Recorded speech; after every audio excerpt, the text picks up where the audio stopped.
오늘은 여러분들의 사업 성공에 가장 큰 역할을 하는 사업 계획서 작성 팁을 소개하도록 하겠습니다. 먼저 저는 최근 4년간 매년 정부 지원 사업, 예비 창업 패키지 혹은 초기 창업 패키지의 평가를 진행을 하였고요. 또한 8년 동안 창업하면서 다양한 창업 지원 사업에 선정된 노하우를 갖고 있습니다. 이번 영상에서는 여러분들에게 창업가이자 창업 전문가, 평가위원으로서 어떻게 사업계획서를 써서 선정되었고 또 어떤 사업계획서에 설득당하게 되는지, 선정되는 사업계획서의 4가지 특징을 함께 이야기하도록 하겠습니다. 이미 유튜브에 다양한 사업계획서 작성 영상이 많기 때문에 기본적인 작성 방법은 다른 영상을 참고해 주시고요. 제 영상에서는 평가위원의 입장에서 선정 여부를 결정하는 사업계획서의 특징만 요약하여 전달할 예정입니다. 그럼 바로 알아보도록 할게요. 첫 번째, 사회적 문제로 공감시키기. 정부 지원 사업을 포함한 투자 유치, 자금 조달 용도로 사용되는 사업계획서의 경우 누군가를 설득하는 역할을 해야 합니다. 예비 창업 패키지를 비롯한 대부분의 사업계획서 양식을 보면 처음에 창업 배경에 해당하는 창업 동기, 창업가가 포착한 문제를 제시하면서 시작합니다. 이 부분은 사업계획서의 첫 시작이자 평가위원 또한 이 창업 배경을 보고 아이템의 내용을 대략 유추하며 서류를 검토하기 때문에 아이템과 맞는 정확한 문제를 제시하는 것이 중요한데요. 그리고 이 문제를 얼마나 잘 효과적으로 제시하느냐에 따라 평가위원의 설득 여부가 달려 있습니다. 그 이유는 바로 이 명언에서 찾을 수 있는데요. 마음의 문을 여는 손잡이는 바깥쪽이 아닌 안쪽에 있다는 철학자의 명언이 있습니다. 우리는 누군가를 설득하기 위해서는 상대방의 마음 바깥에서 아무리 문을 두드리고 노력해봤자 소용이 없다는 말입니다. 상대방을 설득하기 위해서는요, 공감을 통해 스스로 문을 열고 나오게 만들어야 한다는 뜻인데요. 이 말은 즉 평가위원을 설득하기 위해서는요, 지원자가 아무리 이 제품, 서비스가 필요하다고 백날 말해봤자 소용이 없다는 거예요. 평가위원 스스로가 내 아이템의 필요성을 공감할 수 있게 만들어 놓으면 그것이 바로 곧 가장 효과적인 설득 방법이 될 수 있습니다. 그러기 위해서는 우리는 누구 한 특정 개인이 겪는 문제가 아니라 사회 전체가 겪는 사회적 문제를 제시해야 합니다.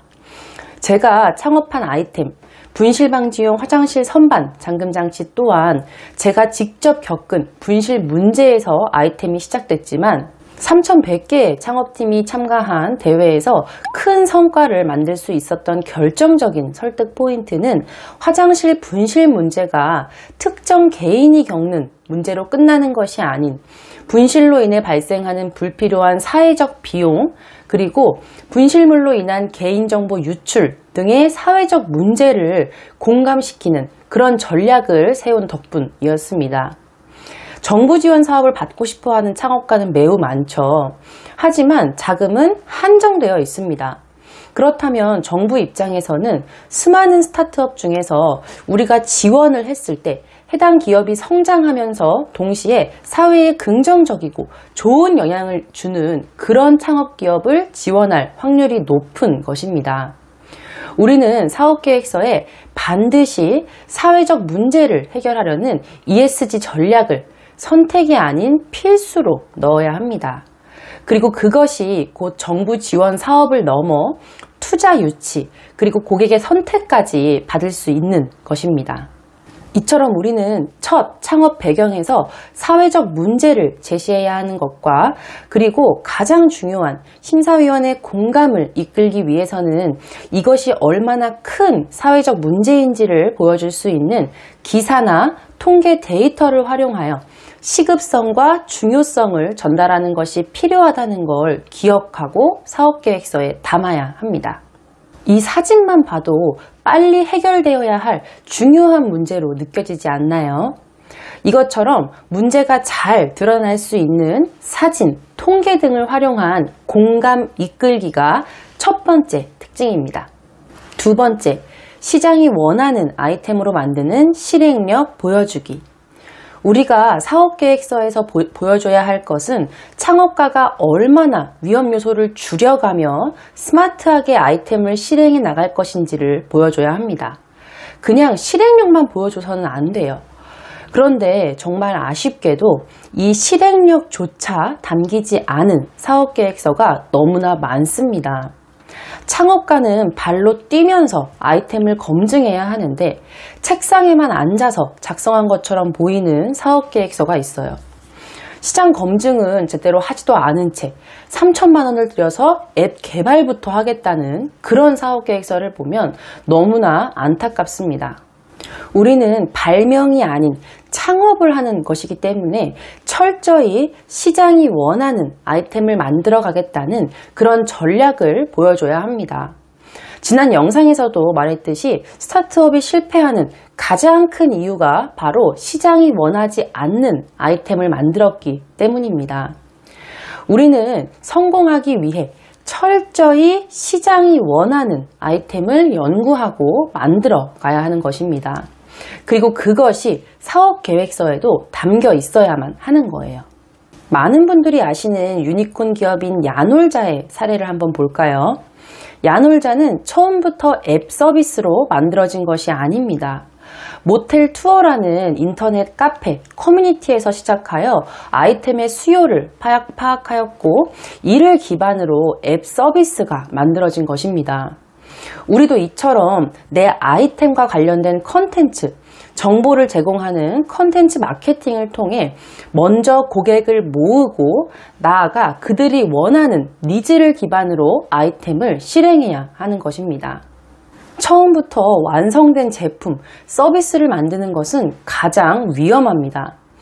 제조업일 경우에는 금형 제작에 바로 들어가는 것이 아니라 시제품으로 시장 테스트를 충분히 거친 후에 제작에 착수해야 하고, 플랫폼일 경우 어플리케이션 제작을 바로 하는 것보다는 웹페이지나 SNS 플랫폼 등을 통해 먼저 고객의 수요를 파악하고 예상 고객을 모은 후 서비스를 런칭하는 것이 더욱 시장이 원하는 아이템으로 만드는 효과적인 전략이라 볼 수 있습니다.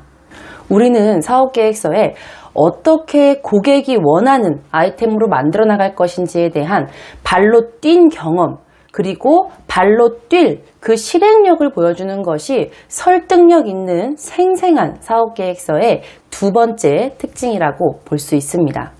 세 번째, 비즈니스 모델로 사업가임을 나타내라. 제가 예전 영상에서도 이야기했듯이 우리는 창업하기 전 장사와 사업의 차이를 이해해야 합니다. 이걸 모르고 사업계획서를 쓰시는 분들이 많아요. 장사와 사업의 차이, 바로 시스템이었죠. 직접 일하며 돈을 버는 것은 장사, 그리고 일하지 않아도 돈을 버는 시스템을 만드는 것이 바로 사업이었습니다. 그렇다면 우리는 사업계획서 항목 중 가장 중요한 부분인 비즈니스 모델 항목에서 무엇을 보여줘야 할까요? 맞습니다. 사업 모델, 수익 시스템을 보여줘야 하는 것입니다. 그것도 그냥 텍스트가 아닌 한눈에 볼 수 있는 도식화된 모델로 보여주는 것이 필수입니다.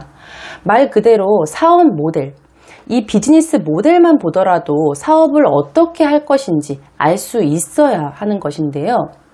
어떤 경영활동을 통해 아이템을 만들고 어떤 고객 활동을 통해 고객에게 가치를 전달할 것인지 한눈에 볼 수 있는 도식화된 모델을 반드시 제시해야 합니다. 그리고 여기서 그치는 것이 아니라 우리의 사업 모델이 성공하기 위한 조건이 또 있는데요. 바로 경쟁력과 지속성 요소를 갖춘 성공적인 비즈니스 모델의 조건입니다. 이것이 바로 선정되는 사업계획서가 가진 사업 모델의 특징이라 볼 수 있습니다. 이 네 가지 요소가 사업의 경쟁력을 갖게 해주고 지속 가능한 사업을 만들어주기 때문에 사업 계획서와 비즈니스 모델에 이 네 가지 요소가 잘 녹아 있어야 합니다. 짧게 한번 살펴보면 첫 번째는 명확한 가치 제안입니다. 먼저 고객이 느끼는 가치는 다양해요. 우리의 사업 모델이 성공하려면 경쟁사의 고객이 만족하지 못하는 페인 포인트를 분석하여 이를 만족시킬 수 있는 우리만의 차별화된 가치를 제공하는 것이 필요합니다. 중고나라라는 대형 중고거래 플랫폼이 이미 존재했지만 그런데도 당근마켓이 성공할 수 있었던 건 바로 택배 거래를 통해 발생하는 거래 사기를 지역 기반 직거래 비즈니스 모델로 해결했기 때문입니다. 그 외에도 다양한 가치가 있겠지만 고객이 느낄 신뢰 가치를 충족시킨 것이죠. 서비스의 슬로건도 당신 근처에 믿을 수 있는 중고거래 인 것만 봐도 알 수 있죠. 고객이 느낄 수많은 가치 중 우리는 어떤 가치에 집중하여 충족시킬 것인지가 명확해야 합니다. 두 번째는 수익 메커니즘, 쉽게 말해 수익 구조인데요. 우리가 어느 단계에서 수익을 창출할 건지에 따라 비즈니스 모델이 달라지기 때문에 성공적인 사업 모델을 만들 수익 전략을 세워야 합니다. 만약 당근마켓이 중고 거래를 할 때마다 수익을 창출했다면 절대 지금처럼 시장이 확대되진 못했겠죠. 다른 성공한 사업 모델을 보면서 그들은 어디에서 수익을 효과적으로 발생시키는지를 분석하고 가장 좋은 수익 모델을 만드는 것이 필요합니다. 다음은 지속성 요소에 해당하는 선순환 구조인데요. 아까도 이야기했듯이 사업은 시스템을 구축하는 것이었죠. 그렇기 때문에 우리가 직접 무언가를 만들고 영업해야만 수익이 발생하는 것이 아닌 사업 모델 자체가 가치와 수익의 선순환을 만들어낼 수 있도록 구조를 설계하는 것이 필요합니다. 당근마켓도 거래가 발생함에 따라 환경이 보호되는 가치가 발생한다는 것을 아셨나요? 당근마켓 거래가 이루어질 때마다 새로운 제품이 만들어지고 폐기하는 일이 줄어들면서 자연스럽게 탄소 중립을 실천하게 됩니다. 또한 서비스 자체도 팔러 갔다가 구매하게 되고 구매하러 갔다가 팔게 되는 그런 구조잖아요. 나아가서 다양한 슬세번 관련 사업을 확장시킬 수 있다는 그런 특징을 가지고 있습니다. 우리의 사업이 선순환될 수 있는 그런 요소를 갖추어야 설득력 있는 사업계획서를 만들 수 있는 것입니다. 마지막, 모방 불가능성의 경우 경쟁사가 따라할 수 없는 우리만의 기술이나 서비스 특징이 되겠죠. 특허 등록 등을 통해서 모방 불가능한 전략을 갖추는 것이 필요합니다.